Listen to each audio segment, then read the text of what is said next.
ప్రియ సహోదరి సహోదరులందరికీ నా హృదయపూర్వకమైనటువంటి వందనాలు చెల్లిస్తున్నాను.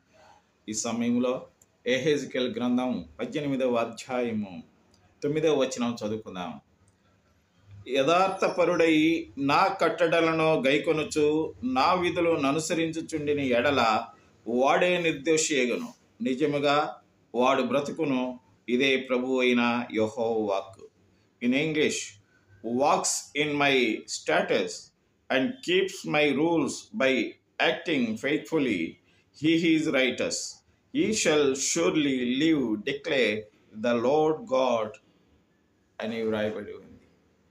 మా పరలోకమందున్నటువంటి మా పరమ తండ్రి, అవును స్వామి, ఎవరైతే యథార్థపరులుగా నీ కట్టడలను గైకొంటూ నిన్ను అనుసరించుకున్నటువంటి వాళ్ళు నిర్దోషిలోగనని నీవు నిజముగా సెలవిచ్చినటువంటి దేవుడు స్వామి. అలాంటి వారు ఈ భూమి మీద బ్రతుకుతారని వాగ్దానం చేసినటువంటి దేవుడు, నీకు వందనాలు చెల్లిస్తూ యేసుక్రీస్తు నామమున ప్రార్థించి వేడుకుంటున్నాం తండ్రి. ఆమేన్.